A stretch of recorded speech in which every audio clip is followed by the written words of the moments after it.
Now I'm going to go ahead and switch to a noisy image here. Now this far out, the image looks pretty smooth, but if we zoom in, particularly in this area over here, you can see how just ferociously noisy this image is. There's a fair amount of what's called luminance noise, that is variation in brightness values. However, there's an awful lot of color noise going on in here. You can see that where these are ostensibly green leaves that have all kinds of purple detail going on inside them, blue, magenta, and so on. And we're going to eliminate this noise without removing too much detail using yet another new filter inside of Photoshop CS2. Once again, we've had noise removal control inside the Camera Raw dialog box, but if you're not using Camera Raw, why then you had to take advantage of a filter like dust and scratches. Well, things have gotten much better now with the addition of reduce noise. So I'm going to go ahead and choose that command in order to bring up this dialog box right here.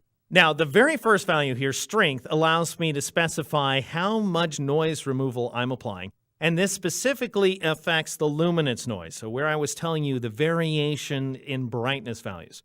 So if you want to keep more detail and remove less noise, then you would take the strength value down. I, however, am going to take it all the way up. I'm also going to go ahead and zoom in here on my image by clicking this little plus button here so that we can zoom in on this portion of the image that has a lot of noise. Now you can see as I'm dragging the preview, as I have the mouse button down, I'm seeing the before view of the image. As soon as I release, I see the after view of the image, the preview. You can choose to preserve all the details inside the image, which is going to keep more noise inside of it. Or you can eliminate as many details as possible and get sort of a porcelain effect here, where the noise is most certainly gone, or as gone as possible, but we're also removing a lot of edges inside this image. I'm going to take this value up to, say, about 20. You have separate control over the color noise inside this image. So if your image doesn't have much color noise, why, then you could crank this value down. Or ours has a ton of color noise, as you can see down here. I'm going to go ahead and crank this value up. Now, the higher you go with the value, the more color noise you're going to get rid of, but the more color drift you're going to see too. So notice that this sort of purplish area here, which is nice and smooth, but it drifts into the leaf as well. So I'm going to take this value down a little bit. Let's say to about 50% is probably good. And then you have sort of this after noise removal sharpening control. So the idea behind applying all this noise removal is that you are dulling the image. You are dulling the detail in this image. You're making it softer. To bring back that detail, you want to increase your sharpened details value to whatever amount that you deem appropriate, bearing in mind, of course, that as you sharpen the detail, you're also going to be sharpening the residual noise inside of here.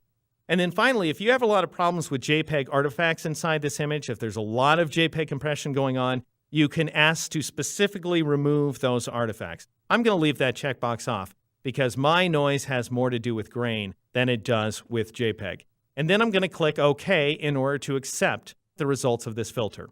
So just for the sake of comparison, this is what the image looked like before. Awfully noisy, a lot of color variation going on. And this is the result of applying the filter. Still has a little bit of noise, but as we zoom out, it's starting to look very, very nice. So a very powerful filter available to you, once again, for any image that you can open up inside of Photoshop CS2.